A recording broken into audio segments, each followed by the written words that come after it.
MACC Act to be amended to expose real beneficiaries of corruption. SPAN lodges police report over Sungai Selangor contamination.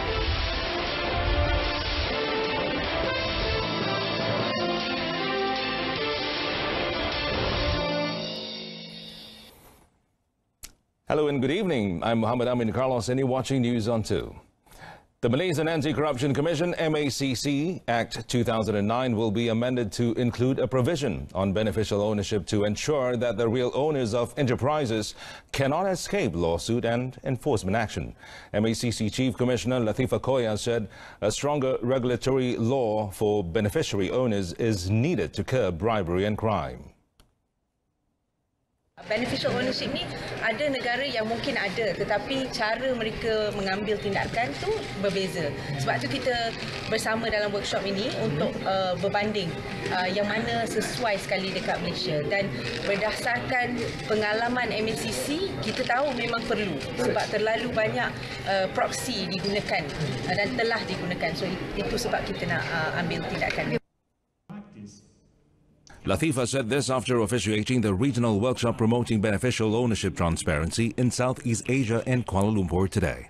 She said that many who are involved in bribery manage to avoid themselves from being caught by using proxies. Latifah hopes that the proposal to amend the law will be tabled in Parliament soon.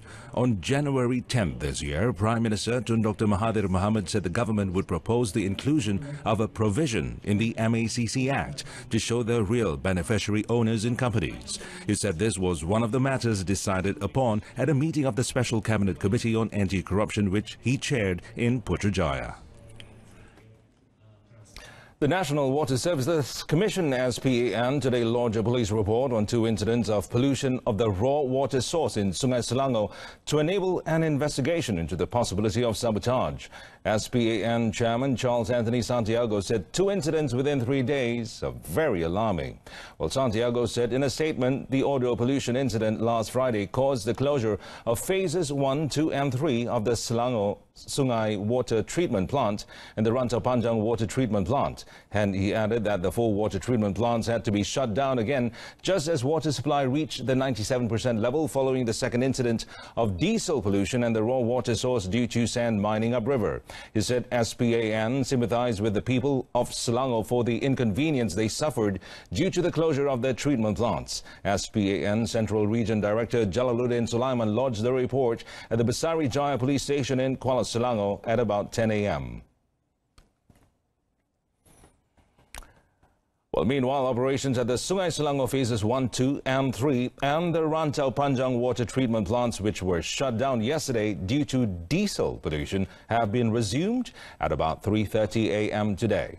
Now, head of the Communications and Consumer Relations Department, Pengurusan Air Selangor Sendirian Berhad, Abdul Rauf Ahmad, said work was still being conducted to improve and stabilize the water level in the ponds and level of pressure in the distribution system to resume water supply in stages.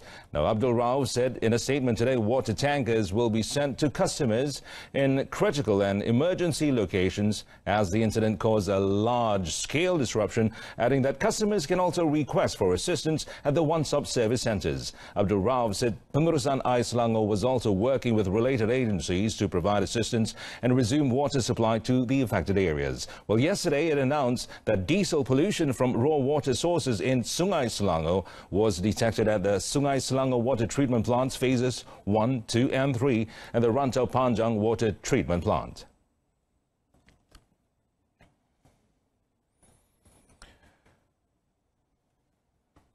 Well, 2 men aged 23 were arrested by the Langkawi police in Kedah yesterday for storing and distributing Aramin 5 pills. Langkawi Police Chief Superintendent Muhammad Iqbal Ibrahim said the arrest was made in a room at the Langkawi Mall in Kuah Town. And Superintendent Muhammad Iqbal said investigation found that both suspects owned 8 pieces of red and silver foils which contained 80 Aramin 5 pills weighing 24 grams. And also seized was a black firearm and a clear plastic packet containing white and green balls believed to be bullets. Now, both suspects were arrested under Section 36 of the Firearms Act and Section 12, Subsection 2 of the Dangerous Drugs Act, 1952. Well, a Port Klang registered freight tanker was detained 3.8 nautical miles off Tanjung Penyusup, Kota Tinggi, Johor yesterday by the Malaysian Maritime Enforcement Agency of the Tanjung Sedili Maritime Zone, or ZMTS. Now, the tanker was detained as it failed to produce its approval to dock from the Marine Department Director. Now, Sedili Maritime Zone Director Captain Maritime Muhammad Zulfadli Nayan in a statement said that the ship was handled by 11 crew, including an Indonesian skipper aged between 25 and 69 years old. Now, the case is currently being investigated under Section 491B, subsection 1, subsection K of the Merchant Shipping Ordinance 1952 for failing to inform the Marine Department Director of their approval. They can be fined not more than 100,000 ringgit or jail not more than 2 years, or both if convicted.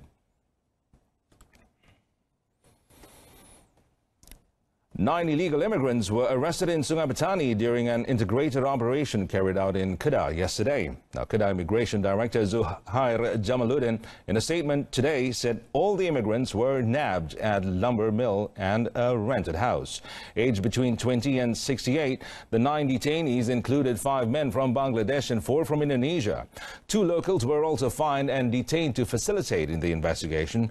Preliminary investigation found all 9 suspects had committed various offences under Section 6, subsection 1, subsection C of the Immigration Act 1959-63, Act 155 for not possessing a valid travel document. The suspects are being held at the Home Ministry building in Al-Asar before being transferred to the Belantik Immigration Depot in Sek. Tabung Haji is stepping up measures, including conducting room-to-room visits to prevent Malaysian pilgrims from being infected with any illnesses or diseases. Now, Tabung Haji Public Health Unit Head Dr. Johari Awang Besar said all Malaysian pilgrims had been briefed on disease prevention and hoped they would apply their knowledge and exercise hygiene so that they would be able to perform their pilgrimage smoothly. Dr. Johari said his team of 4 permanent staff could detect pilgrims who were scared to seek medical help and those with health risks. And so far, he said his team had identified 35 people with health risks. Setakat ni kita ada unit kesedaran awam, ada 4 anggota, ada 2 pakar perubatan kesedaran awam. Saya mengetuai unit tersebut. Kita ada 2 penolong pegawai kesihatan persekitaran. Tapi ini adalah core 4 orang yang akan jaga unit ini.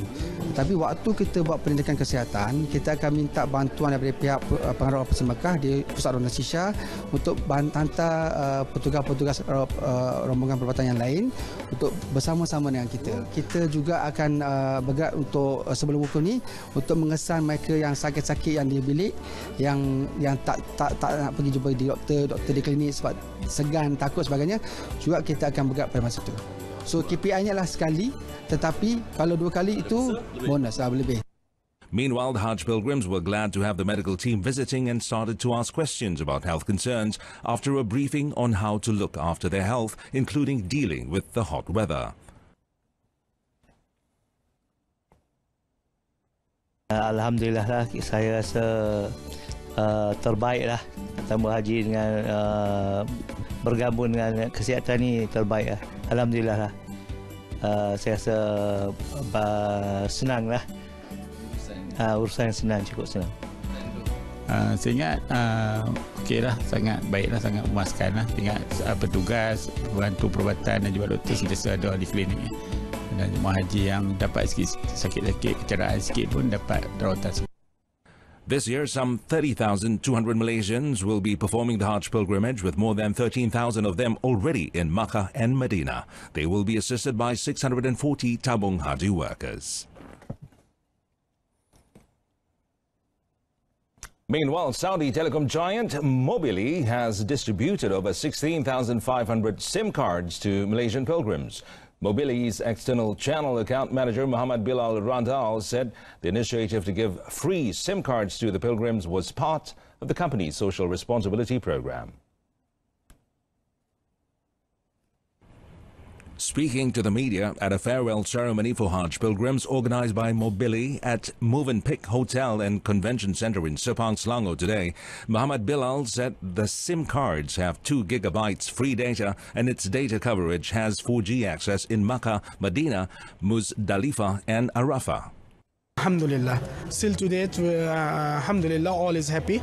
They are having a very good packages from Mobili. It is like very cheap. It was not costing them because we believe in it. It's like not a business. It's like ibadah. So we put it special packages for the pilgrims in Saudi Arabia, which no other telecom operator is giving to them. And we are doing it very well enough. A total of 483 pilgrims flew to the Holy Land today.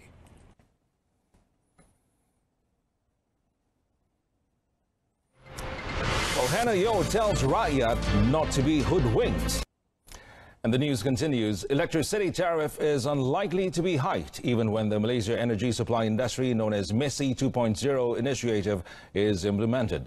This was assured by Ministry of Energy, Science, Technology, Environment and Climate Change MESTEC Deputy Minister Ina Raisa Munira Majlis in her reply to a supplementary question from Senator Dato' Farahia Nordin.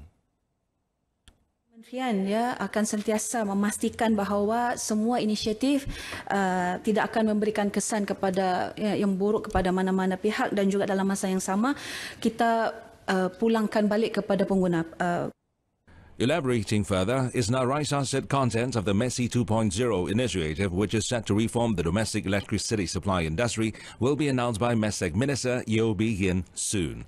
To drive and design the initiative, the Malaysia Program Office for Power Electricity Reform, My Power, will be reactivated. Through MESI 2.0, the government is looking to increase the industry's efficiency, future-proof industry structure, regulations and key processes, as well as to democratize and decentralize the electricity supply industry. After the reform, the domestic electricity industry is expected to be efficient, transparent, market-based, competitive, sustainable and be more prepared to move towards renewable energy. Pihak kementerian akan sentiasa memastikan bahawa The public have been advised not to give money to beggars, as many of them are working for syndicates to earn easy money. Deputy Women, Family and Community Development Deputy Minister Hannah Yo says those who wish to donate can do so through the National Welfare Foundation to ensure the contributions are well managed. According to Hannah, her ministry acts as a secretariat to combat the issue of the homeless people and beggars. The secretariat is tasked with coming up with programs and drafting integrated action plans together with several other ministries, agencies and NGOs. As of December last year, the Welfare Department had conducted 2,584 operations to solve the beggar issue and had saved 355 children and 3,117 adults who were forced to beg by syndicates. Jika didapati pengemis yang diselamatkan adalah kanak-kanak, mereka akan terus dirujuk kepada pelindung untuk diambil tindakan mengikut Akta Kanak-Kanak 2001. Manakala pengemis dewasa warga negara yang tidak mempunyai waris berumur di bawah 60 tahun akan ditempatkan di Desa Bina Diri dan pengemis yang berumur 60 tahun ke atas diberikan penjagaan dan pelindungan di Rumah Sri Kenangan di bawah jagaan JKM.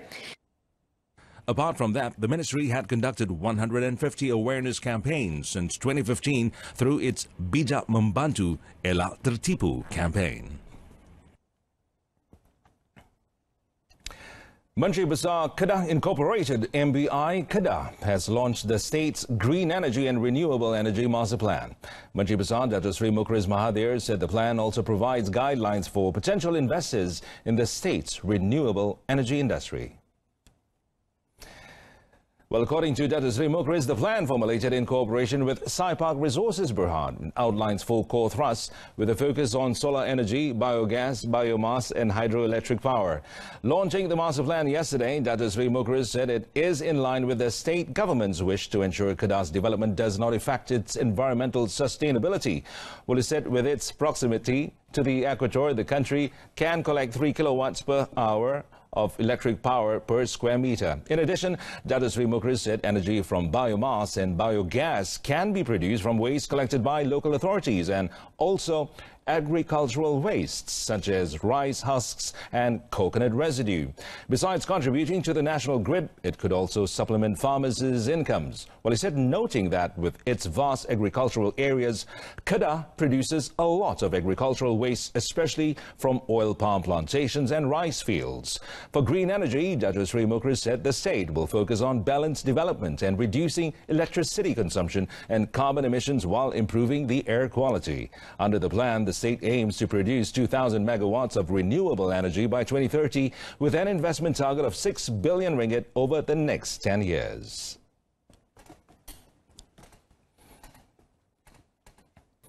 And that concludes this evening's News on 2. In our top story, MACC Act to be amended to expose real beneficiaries of corruption. Join us again at 12:30 tomorrow afternoon. I'm Carlos. Thanks for watching.